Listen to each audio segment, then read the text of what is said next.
Welcome to Solutions with Courtney Anderson. I am Courtney Anderson. Thank you for being here today, being part of our community and part of the program. As always, I do want to encourage you to go to CourtneyAnderson.com. That is our central website where we have our blog, where every show, all of our articles, the television, video shows, everything is available. We also have a website page just for this show today. And today, of course, this is episode number 163. 163! Who would have thought we would make it this far? So, to celebrate episode 163 of Solutions with Courtney Anderson, of course, come to our episode page, which we have for every single show. This is one of the Educators Eden series. Our Educators Eden series is all about educators. We are admiring, sharing information about thanking, appreciating our educators. And of course, for our aspiring educators or our current educators who are not yet in Eden, their education endeavors are not yet creating their individual personalized Eden, we're giving suggestions and tools for them how to do so. So again, come to CourtneyAnderson.com. This is episode 163. This is part of Educators Eden series. Our specific show today is grading feedback. How much is too much? Grading feedback. How much is too much? So that's our question. That's our show. We're talking about grading, and we're talking about the feedback that we provide through the grading process, and we're asking the question: how much is too much? Now, again, I encourage you to come to CourtneyAnderson.com, share your ideas, suggestions, your own take on the topic, and I have to be just as honest as I am capable of being. I struggle with this show topic. Grading is one of my favorite parts of teaching, and the reason is because for me, grading is the opportunity to sort of crawl inside the brains of our students, and we get to see how they think, and that's fascinating to me. I mean,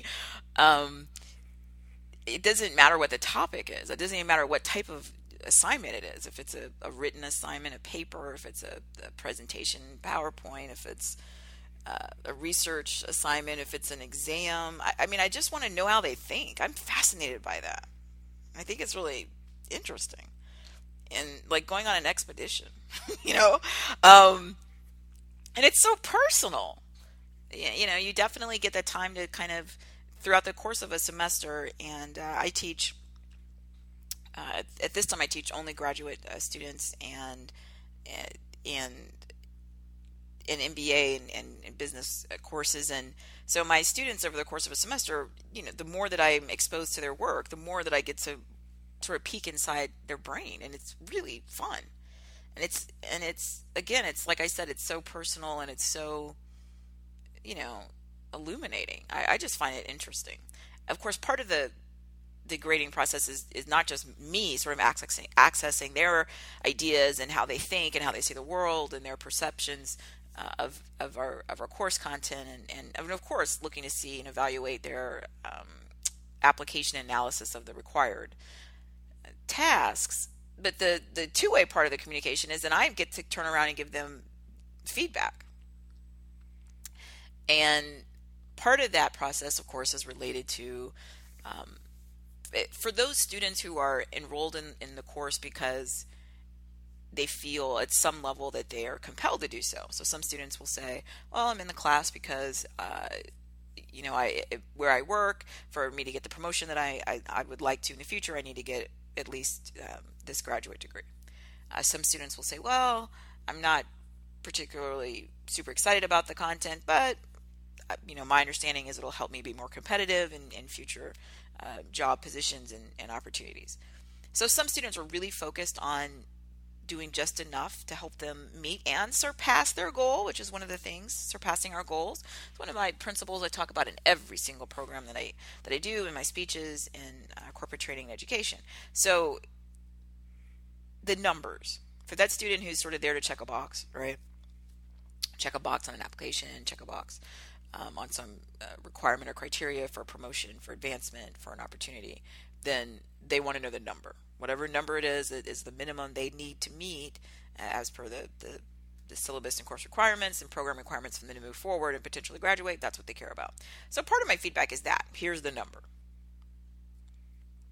The part that's more interesting to me than the number is trying to explain and engage in, again, this two-way relationship where there's room for improvement and, of course, where their strengths are. And the reason that this is so fun and so interesting is that we all of us, you and I and all of our peer educators, administrators, students, family, friends, and strangers, all of us really have a difficult ability to get perspective on our own talents. So you tend to see is people who really are struggling, who they have their deficiencies in their skills, but they won't perceive themselves as struggling. So people have an inflated view of their skills toward the end of the spectrum where they really are in need of serious improvement. And so that's one interesting part. And the other part is that on the other end of the spectrum, the student who's really the overachiever. Often it'll be the student who has the highest numerical score on the assignment or even in the class. That student will under evaluate their own achievements. And in fact, I had a discussion. I've had this discussion with students numerous times over the past 16, 17 years. But I'll talk to someone who's an overachiever, and I'll be complimenting them about an assignment or how well written in terms of the mechanics, spelling, grammar, punctuation, capitalization, that an assignment was, and a student will diminish that, and they'll say something like, "Oh, well, I'm not that good of a writer," and I'll always want to and I always do. I want to interject, and I do interject. Well, no, don't diminish this. You need to understand that this is not something that's average. It's above average. Some of the things that I'm doing, as the technology is allowing me to, is share more data. So when I return assignments, the grading feedback, then collectively to the entire class, I set the settings. These are, of course, our online programs. I have students all over the world taking these classes. But I set the online software that I'm using currently. That's an upgrade at my university, and the software now allows the student to be able to see in the gradebook not just their score they receive, but it gives them some other data. It shows them the average, it shows them the mode, it shows them the average on the assignment, the class average. It shows them the mode, and it shows them the median, and it also shows them the distribution in terms of sort of the high score, low score, because that, I think, is incredibly helpful for them to be able to understand, especially for the student who's overachieving, to understand this really is kind of a big deal. And I've had some confirmation here recently using this additional data that it's been well received, at least from some of the overachiever students that I've asked. It also should help the students who are struggling, the students who have skill deficiencies. So the students who, part of the reason that their score isn't as 100% of the criteria is because there really are deficiencies. And so the basics, spelling, grammar, punctuation, sentence structure, paragraph structure, these things are an issue. Of course, then the critical thinking, the analysis of the actual assignment, answering the questions that were asked in the assignment, their ability to conduct research. I mean, all these other things are issues, right? So when there's a deficiency, again, my hope is that having that data will help that student understand this is not average. This is something that you're really struggling with, and it's an issue. And that student may need to understand that maybe they received the lowest score in the course, or one of the lower scores, so that they can understand that this is not a minor issue. Especially when it's later in a term or a semester and the student has repeated challenges in terms of the same type of deficiencies continue to present themselves. So I haven't had as many discussions with the students who have challenges because my experience and a lot of the research shows that the students who don't speak to the faculty member are the ones who usually have a higher correlation with deficiencies in their grades. The students who love to talk to the faculty member are the ones who are usually doing really well And we've done other programs in this series teaching the overachiever, teaching the underachiever, where we talk about some of those dynamics, which again are counterintuitive. I would think if the person who's receiving lower scores would be the one who's more motivated to come to the faculty member or teaching assistant and ask us for help, but that's just not what tends to happen. It tends to be that my overachievers are asking a lot of questions because they have their own individual metrics that they want to improve, often unrelated to the grade. So one of the things I'm doing is sharing data. When we talk about the grading feedback, I'm just unabashed and telling them, my perception. I look forward to it because, and of course, that allows me then to plan my schedule, allow the time necessary when I know I'm going to have a heavy grading time coming up for research papers, so that I'm able then to schedule things so that it's not overwhelming. It's a lot of mental work, and we educators know. I mean, it's like I said, the exciting thing, sort of going on this exploration of somebody else's thinking process is enjoyable, and it's exciting and it's eye-opening, but it's a lot of mental labor on our part, right? To focus that intensely, and to be able to assure that we've got the correct environment in terms of our own grading environment. So that's, are we comfortable in our physical space? Is it the right temperature? Do we have the type of ambient noise that's appropriate for us, so that we're as focused mentally, as sharp as we need to be, and able to sustain that for the appropriate amounts of time to be able to do the work. There's a lot to this, right? When people who aren't educators think, well, what is there to this? You just grade something. Well, no, there's a lot to it, because those of us in Educators Eden and or aspiring, this is serious for us, and so everything matters. My dress matters, my comfort in my seating or standing, the noise, the light, everything, my diet, my energy level, because I want to be sharp. I want to be sharp as I can when it's time for that, and I need to have control over so much of my environment so that I can really be at my best for grading. So I'm admitting I like this. Some might say I like it too much, right? I've shared this in other parts of our program series in Educators Eden. I really enjoy it. If I didn't enjoy educating, I wouldn't do it. I'm as passionate about the different types of work I do because there were already pre-existing interests. And then I just went and, as an adult, created professional opportunities around things that I was already excited about. So I'm really enthusiastic and excited. And that's mostly an advantage, although in some instances, as per this show topic today, sometimes it can be something that, again, if I lack perspective, right? We just talked about how students lack perspective, how we lack perspective, because it's hard. I mean, we are ourselves, and our sort of natural, central tendency bias is to think that we're, sort of average. And then, of course, depending on other issues and how we our self-image, some of us will have tendency to think we're less than average, some of us that we're more than average, but in general we sort of think we're the norm because we are ourselves, right? And we need that we need data to help us be able to make decisions. It's a way for us to better understand the world instead of just relying on sort of our gut feeling, our intuition, and our own experience. So I admitted it. I really look forward to the grading because I want to know how students are thinking, and I want to get to know their process of analysis. In fact, I love it so much that in my university and in many universities, of course, there's ongoing, constant discussions about the methods of teaching, the structure of our programs, and all the different ways that the technology and different ideas, everything from the massive online open course to competency based learning. These are all ongoing dialogues everywhere.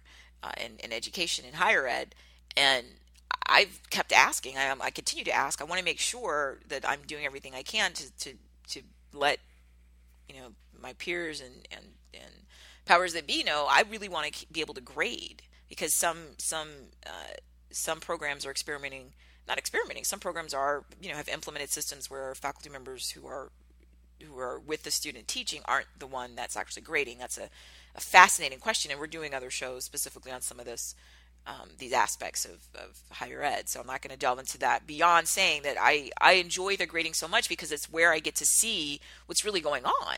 It's sort of like, if you bake something, if you cook something and you get to taste it a little bit, I want to taste it. I want to see how it came out. And I don't want that to be so removed from my work that I'm not able to do it, because I think that just my own sort of selfishness, it'll take away some of my some of the delight and joy I get out of this. Of course, the delight and joy in grading is again seeing how people think. And again, over the course of time in a semester, seeing how students grow, seeing how students took the feedback from earlier assignments and then incorporated into future assignments. That's my warms my heart. It makes me really happy. It makes me happy. On the other end of that experience, it can be, and if you go to the show notes, so CourtneyAnderson.com, this is episode 163. We have a show page dedicated to this show. And there's a quote on there, and I've got the link to it, and it's talking about sort of the other end of that spectrum, right? Where you open up some work and you're ready to see what the student's thought process was, and you see repeated issues that you had prior in the course semester given them information, not to do or to do, and it was either ignored or maybe in some rare instances, I guess intentionally, the person could think, well, I know that that's what they advised me, but forget that, I'm going to do it my way, although I don't really know, that doesn't really benefit them. That can be frustrating because, it's a relationship, and you put so much into the analysis and then crafting your feedback. Then when you go subsequently and you see that the most likely outcome is that they didn't even access your feedback, then it hurts. And so the notes, the link in the show notes is from the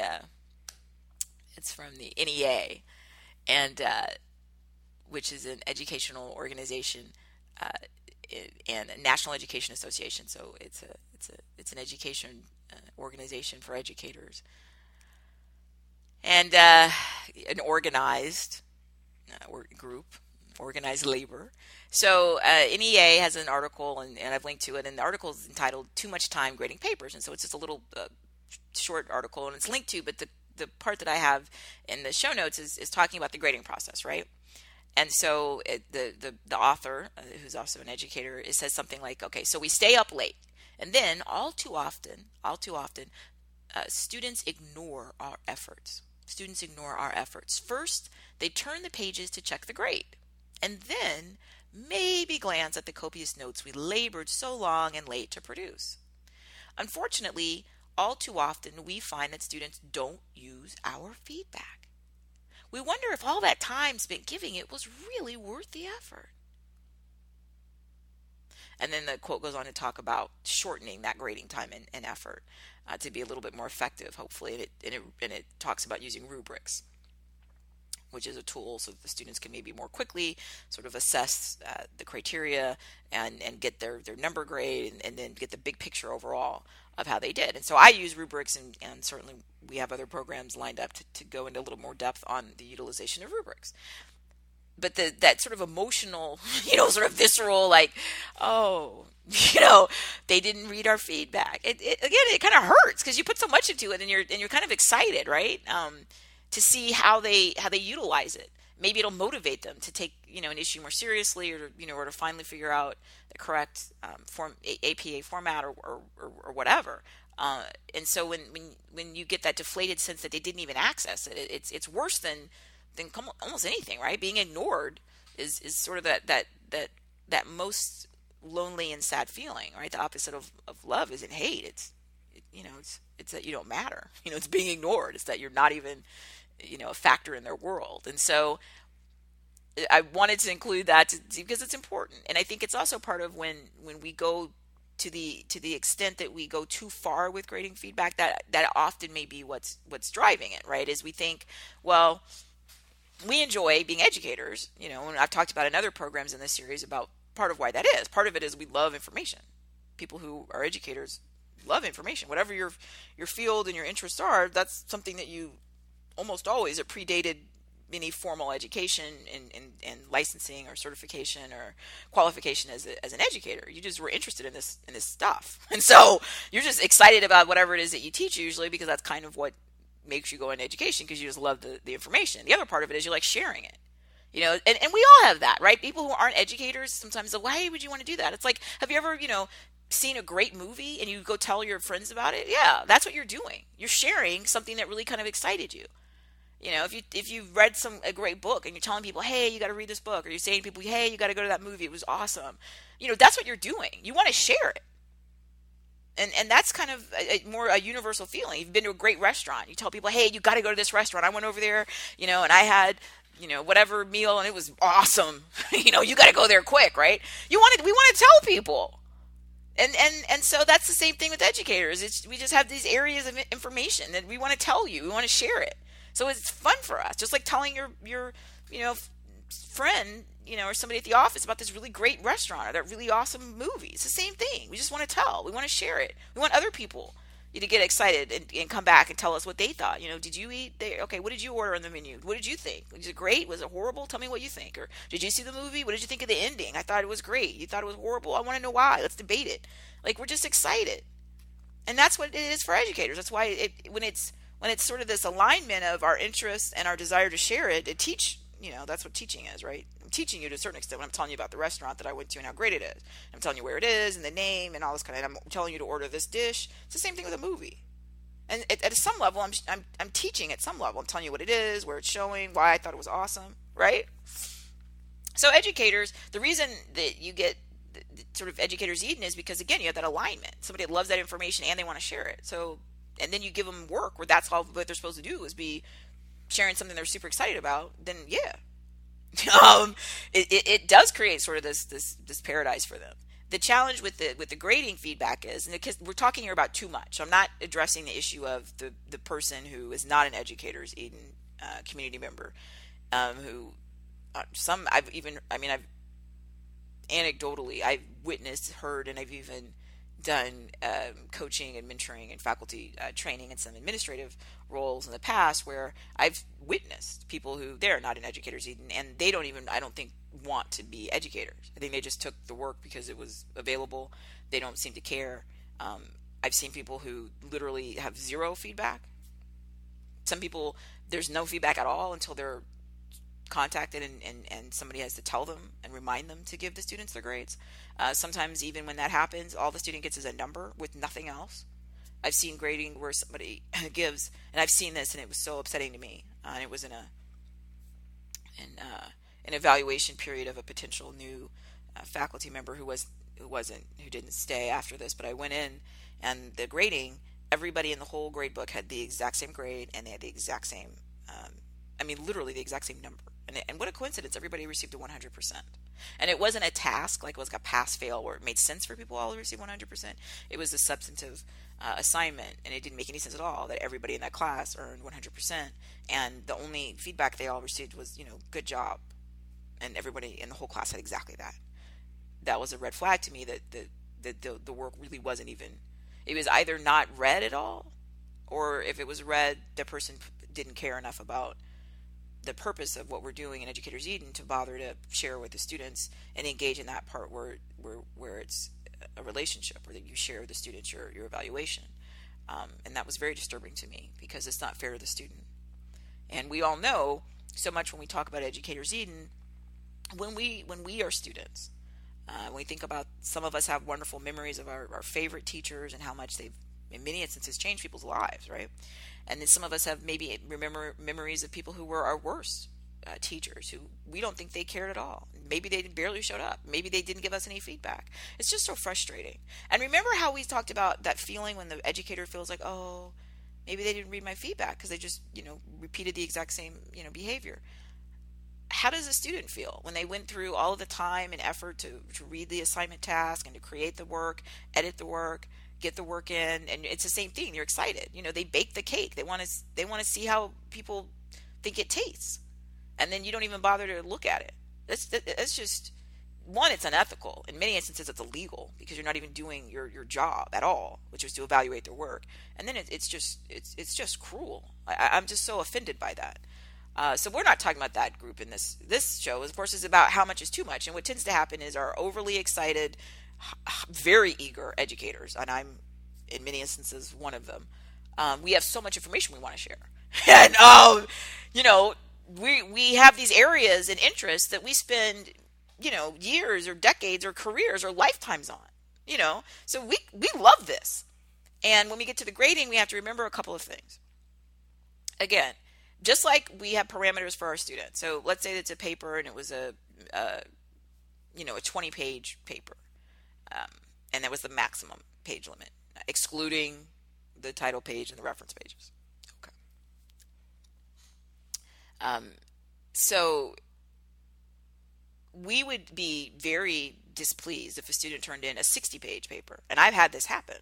So one, we didn't follow the instructions. It was a huge part of the work, especially with our writing, is the editing parts. It's very difficult for those of us who are enthusiastic and love writing. I continue to struggle, write it, edit, because I want to just sort of share. And I mean, I if more is better sometimes, because I just love writing, but I need to edit. And depending on the setting, if it's a work related memo or something like that, I really have to make sure I'm on task. If it's a legal document, and then there's no room for all of my sort of flourishes I want to add. So we've got to help students work through that too, the editing challenge. So when we go to give feedback, your feedback should not exceed the assignment itself. That's one issue. I've again evaluated faculty members on the other end of the spectrum, who were very enthusiastic, and they were so enthusiastic, they're giving, 6-page single-spaced feedback on an assignment that was, 3 paragraphs of just sort of a short homework task. That's excessive. So one rule of thumb is how much is too much if your feedback exceeds the task, the deliverable itself. That's a clue. The faculty members I've seen who get into this problem with too much feedback, they do a couple of things. One, the quote I was reading a few minutes ago from the National Education Association, where I was talking about, sort of that sad feeling you have where, they didn't read my work potentially. But they also talked about the rubric, right? How you're going to use the rubric to begin to have sort of an overview for students really quickly to access sort of big picture where their task was, and then you can delve deeper with either written feedback or audio feedback, which is what I've moved to in many of my classes, giving audio notes. And in some instances, people are already moving to giving video feedback. So you can do all kinds of things with technology, but what you're doing is giving a more in-depth discussion than you are just sort of the rubric overview. Okay. The challenge, though, with the sort of too much feedback is what I'll tend to see again is somebody who's very incredibly knowledgeable, right? Brilliant, and they just want to share.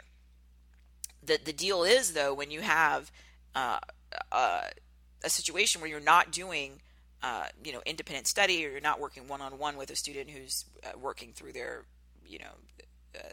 their doctoral program on their research as their mentor. If you're working in a class and you have 20 students, you're not going to be able to create little mini books for every single student when they have maybe assignments due every week. Now, maybe every week they're not 20-page in-depth research papers. Maybe sometimes they're team tasks. Maybe sometimes they're being participatory in a discussion. But you need to. There's only so many hours in the day. So what I've seen happen is people who their ideas, of course, are amazing. That's why they're a wellspring of knowledge. But they're not fitting it into a course curriculum. There's only so much time. And remember, it's important to the students that we're timely. So depending on what you teach and how you teach, it needs to be reasonable. A week, maybe 2 weeks, depending on the depth. It doesn't need to be 2 months for a student to get a grade.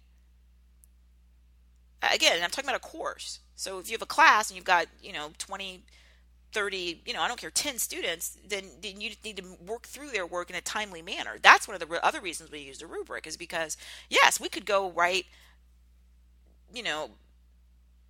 probably if we wanted to, we could use any assignment and create an entire dissertation around that if we had the time and that was appropriate. But we don't. We have this. It's part of a formal system where students are trying to move through a program. Maybe there's a semester program, even if you're doing competency-based learning, which is where students aren't on a timeline to complete a task, but they have tasks they have to complete to go to the next task. They still need to move it along, and you have to be able to get them the feedback in a way they can use it. Remember we talked about the analogy, right? So you cooked something wonderful and you want to taste it, or you want to see how other people thought it tasted. Well, you don't want to wait till it's so cold. That you cooked it, but that was like a month ago. So be reasonable with this. And one of the things that slows down the timeliness is people getting so caught up in wanting to just give the most elaborate feedback possible. And I understand that is a challenge, but one of the reasons we're doing the show is to talk about this. You only have so much time. And remember, I talked about earlier all the things that I use when I think about my process. The sound, the light, the temperature, my clothing, the comfort level, the technology that I'm using, the methodology that I'm using for feedback. So you have to restrain yourself and remember that this is either, I don't care if it's project based or if it's time based, but there's a need to act. And so one thing is if your work and your feedback exceeds the assignment, that's a clue. The other thing is, how much time is it taking you? And so when I talk to faculty members that I'm mentoring or coaching or working with, and they'll say, yeah, and I'll know how long it took them, because we all know how long it takes to write 6 single-page pages of analysis on something. It takes quite a bit of time. And then they'll say, yeah, well, that took me 6 hours. Okay, well, that's fine, except for the fact that there are 20 students. And to be fair, if you spent 6 hours on one, you spend 6 hours on all of them. And is that something that you're able to do, especially with it's somebody who maybe have a schedule where they're not able to devote full time to their teaching? Maybe they're doing other professional activities, maybe they're doing other personal activities, who knows? But you remember, it's about the collective in the sense of all of your students deserve your time, toil, and talent. And you can't just say, well, I had some energy and I gave it all to these first 2 students and they received exceptional feedback, but then everybody else is going to have to get a good job because I ran out of time. That's not fair. And that's our responsibility as educators to look again at all these things I talked about: our environment, the sound, the ambient lighting, and the temperature. But we also have to look at the time. And you need enough time so that you can, the reading and the digesting of the student assignment is, for most of us as educators, is not the most time consuming part, because we usually spend tons of time digesting a lot of content anyway. It's how we're going to spend and allocate our time creating the feedback for the student. And that's something they can access. So some of it's going to have to be recorded in some form of writing, whether it's an online grade book and or a rubric or something, because there needs to be a score or something, or a notation, where that it was successful or they passed or whatever. But that needs to be part of it, so that they can either know what the grade is, or they can know if they can move forward to the next task assignment if it's based on tasks. So that's part of it. The other part of it is you want to give elaboration. And we all want to do that, because remember, that's the fun part. So again, you need to decide. It may be text-based. I had one faculty member who was incredibly brilliant, obviously, had this problem with an excessive amount of time on a few students. And I said, well, how are you doing this? Because it ended up being a PDF file, the assignment. But I couldn't figure out how the person but it was handwritten notes. And so it wasn't like they were using word processing software like Microsoft Word or something and then inserting comments. It was handwritten, and I couldn't figure out how they were doing it. And they told me what they were doing is they would print the student papers, so these were research papers, on a printer, on physical paper. And then they would take like a pen, and then they would just sort of handwrite and mark up the whole thing. And then they would take that and fax it to a fax machine. And then they would take the fax and convert that to a PDF. And then they would take that PDF with all these hand-scribbled notes on it, which now, of course, is rendered more difficult to read due to faxing. And there's no color or anything on there because you weren't using comments or anything that's highlighting or anything. You because by the time you faxed it became monochromatic. And I just thought, what on earth? Even the process is so time-consuming. And I said, there's software that'll allow you to highlight and insert comments in your word processing software. There's other software that'll allow you on your tablet that I've used and shared in some of our programs. And and we've got a technology show coming up where I'll talk more specifically about the tools I use. And now, of course, like I said, I embed audio notes, and of course, now we have a software in our grade book where it allows me to automatically just add an audio note by clicking on a button. It's right there in the software. I speak, then it ends. I think it's a minute of duration for each note. Sometimes a minute may be enough for a short assignment. Maybe on a long paper, I may sit there and have 5 or 10 1-minute notes where each one is talking about a different aspect of the paper. To the best of my knowledge, there's not a limit on them, and it allows me to continue to customize the feedback and personalize it. But the situation is there's only so much time. So one key to try to figure out how much is too much is you need to look and see what's the relationship between the amount of content you're giving them back and in the actual work. If it was work that was a short homework task, then it doesn't make sense that you spent 9 hours on one student. It's not commensurate with even the weight of the task. The other thing is you have to look at the totality of all of your students and break up your schedule ahead of time before you even start. I have a rough idea how long it'll take me to grade each type of task based on teaching that type of task before and whatever, and the student population and whatnot, and then I'll plan accordingly. And then I plan ahead, right? So that I break it up so that I have enough time over so many days so that I can allocate the fair amount of time to each student, and then keep within my time frame, and also not get to a point where I'm exhausted or I'm trying to pull an all-nighter. I'm thinking, oh, I have to stay up till I won't sleep for 2 days. Well, then what's the quality of my work? The other thing, of course, we all know once we're in a grading situation, the students who have more challenges that we need to notate or address, it takes longer, of course, to create the feedback because there's more that we need to address of a serious improvement nature versus a student who the work may be exceptional. We may need to talk a little bit about what made it exceptional. We may give them some pointers for what they could do to sustain that in the future, or where they could take that research or those questions in other assignments. But it usually just less time consuming because there are less corrections or less things that we need to point out. But it's too much when your time is not allocated before you start the grading process effectively. And when you look at how much your feedback is, how does that relate to the work itself? The other thing is, as we move into the technology allowing us to use audio and video and different types of feedback, we need to continue to work with our students and ask them, was it easy for you to access those audio notes? Was it easy for you to access the document that was a PDF that I graded on the tablet with the notations? Do you see those? Was that something that was simple? Oh, yes, it was simpler. Or, oh, no, it was very difficult. I couldn't get that software to work with my software, which is one of the reasons the audio notes are usually pretty simple because people, they're recorded. Again, I'm using software within the teaching learning management system, the LMS that I'm using for my university, that already has it embedded so that they're universally available for my students that are in Asia and in Europe and in Africa and in South America. And so there's not something where we're having to worry about compatibility issues, and it's in the class. So they're not having to download something or try to access something to access those notes. And it's wonderful because it's very personalized. But how much feedback is too much? I still struggle with this just like I do with writing because I love information, and will go and want to do too much. And we've got to look at the feedback as comparison to the assignment. The other thing is the totality of the class.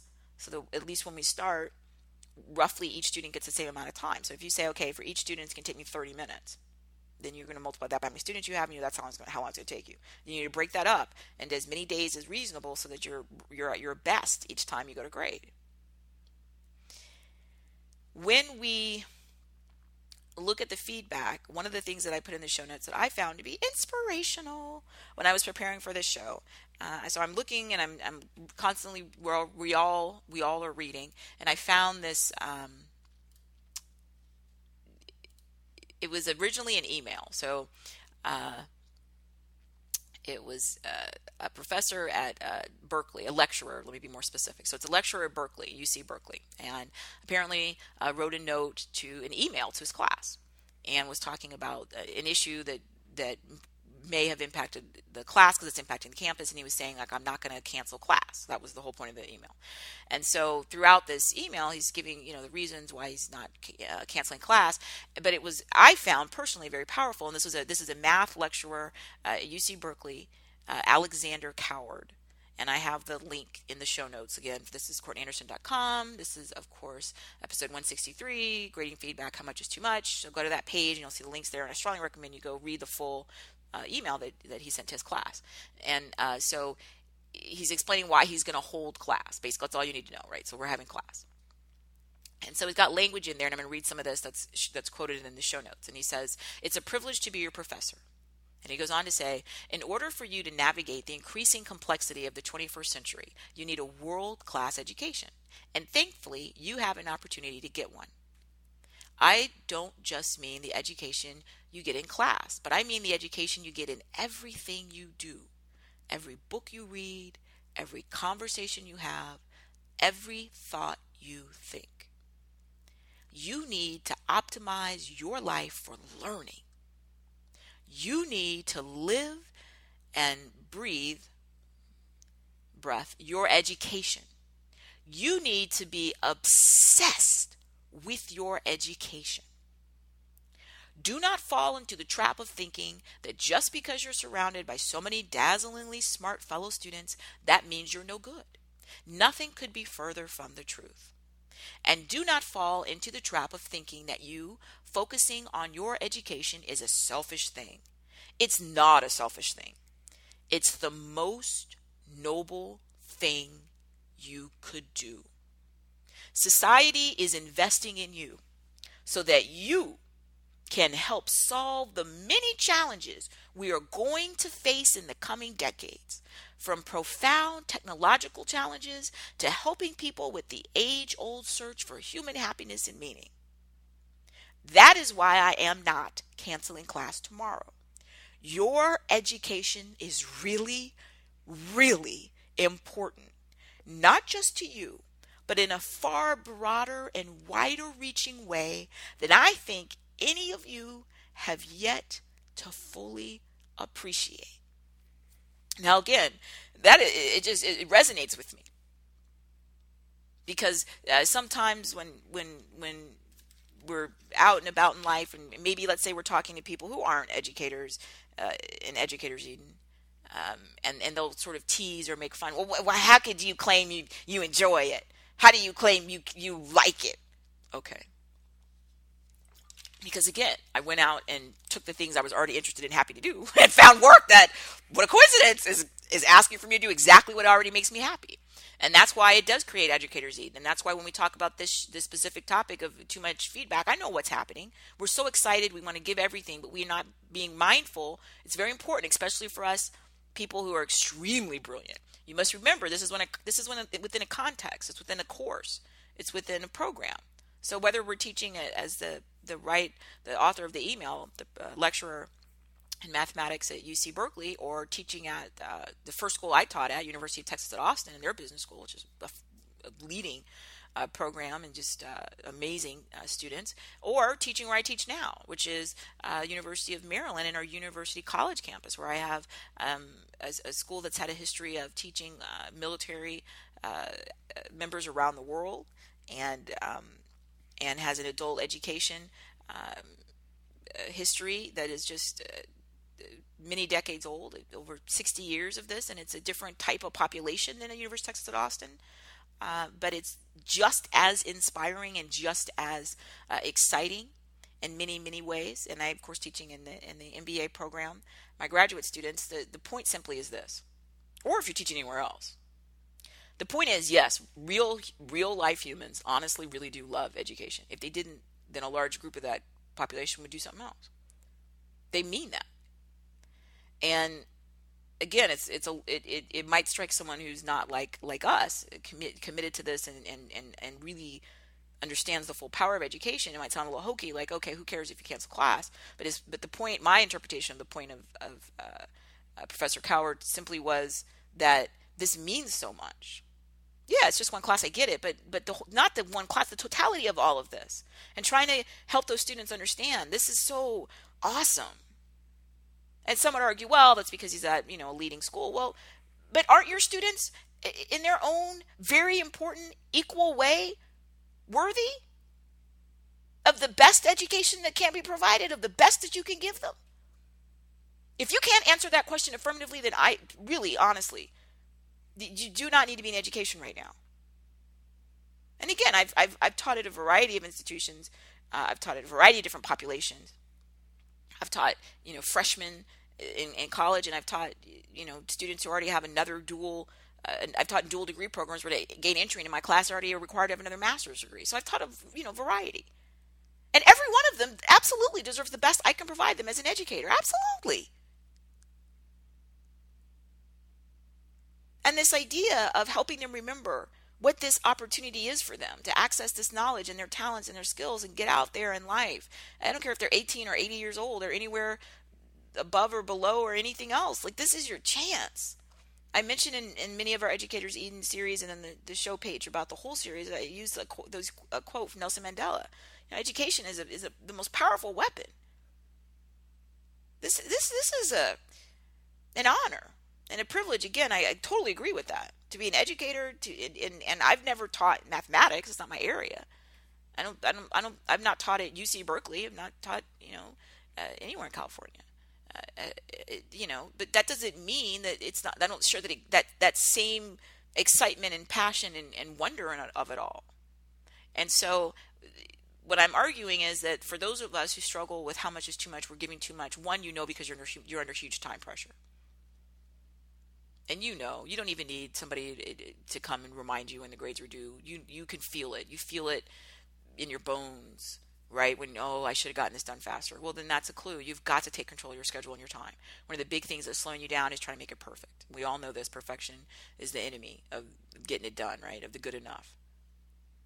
And every one of those students deserves your best you, not you when it's 3 o'clock in the morning and you haven't slept in a day and a half, but they all deserve your fresh, best, focused you. So you've got to plan your schedule ahead of time, allocate ahead of time, roughly equal amount of time for all the students. And then as you work through them, you need to adhere to that. If it's something that you get done a little earlier on one paper, okay, that was, it was wonderful. I commented on a lot of the areas that they could enhance or take the research further, but it just flew by grading their work. There weren't that many errors or anything that I had to address to slow down my comprehension. Okay, great.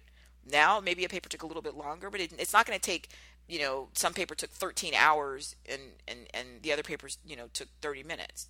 13 hours per one assignment in a course is excessive.